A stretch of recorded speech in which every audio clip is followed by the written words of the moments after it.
આપણે આ કેળાની પૂરી બનાવવાની છે. તો કેળાની પૂરી બનાવવા માટે આપણે આ 3 કેળા લીધા છે. તો 3 કેળાને આપણે સોલી લેવાના છે. એના છાલ આપણે બહાર કાઢી લેવાની છે. આપણે 3 કેળાને લઈ લીધા. આપણે 3 કેળા લીધા છે તો એને આપણે સરસ દબાવી દેવાના છે. એને દબાવીને આપણે એને ક્રશ કરી નાખવાના છે.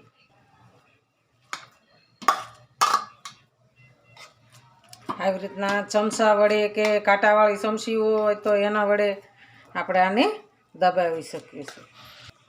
આપણે કેળાને સરસ પીસી લીધા છે. આપણે 3 એલચી લેવાની છે. તો એલચીને આપણે ફોલી અને પાવડર કરી નાખવાનો છે. 3 એલચીનો આપણે પાવડર કરી નાખવાનો છે.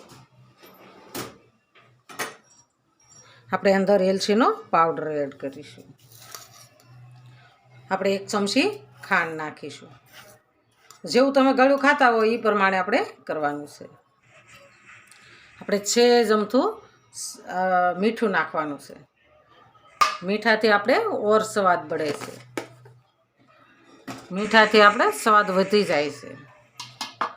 આપણે આ 1 કપ ઘઉંનો લોટ લઈશું.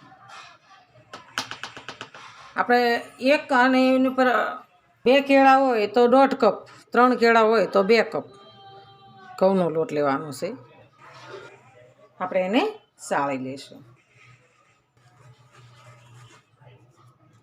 આખું ઘી લેવાનું છે તો આપણે 2 ચમચી ઘીનું મોણ આપીશું. 2 ચમચી ઘી નાખવાનું છે. આપણે સરસ આને મિક્સ કરી દેવાનું છે. સરસ મિક્સ થઈ જાય એટલે આપણે આનો લોટ બાંધી દેવાનો છે. આપણે મિક્સ થઈ ગયું છે તો આપણે હવે આમાં દૂધ નાખીને લોટ બાંધવાનો છે. આપણે અડધો કપ દૂધ લીધું છે. આપણે જોઈએ એ પ્રમાણે દૂધને એડ કરવાનું છે. થોડું થોડું એડ કરતું જવાનું છે અને આપણે લોટને બાંધતું જવાનું છે. એક હારે નથી નાખવાનું, જોવે એ પ્રમાણે આપણે નાખવાનું છે. બહુ ઢીલો નથી બાંધવાનો, બહુ કડક નથી બાંધવાનો. આપણે પૂરીનો લોટ બાંધી એવો આપણે લોટને બાંધવાનો છે.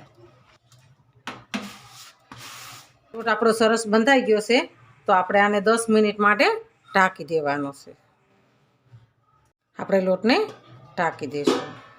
આપણે લોટ સરસ એકદમ મસ્ત થઈ ગયો છે. 10 મિનિટ આપણે થઈ ગઈ છે અને ખૂબ સરસ એકદમ મસળી લેવાનો છે એટલે એની પૂરી સરસ થાય છે. લુવા કરી લેશું.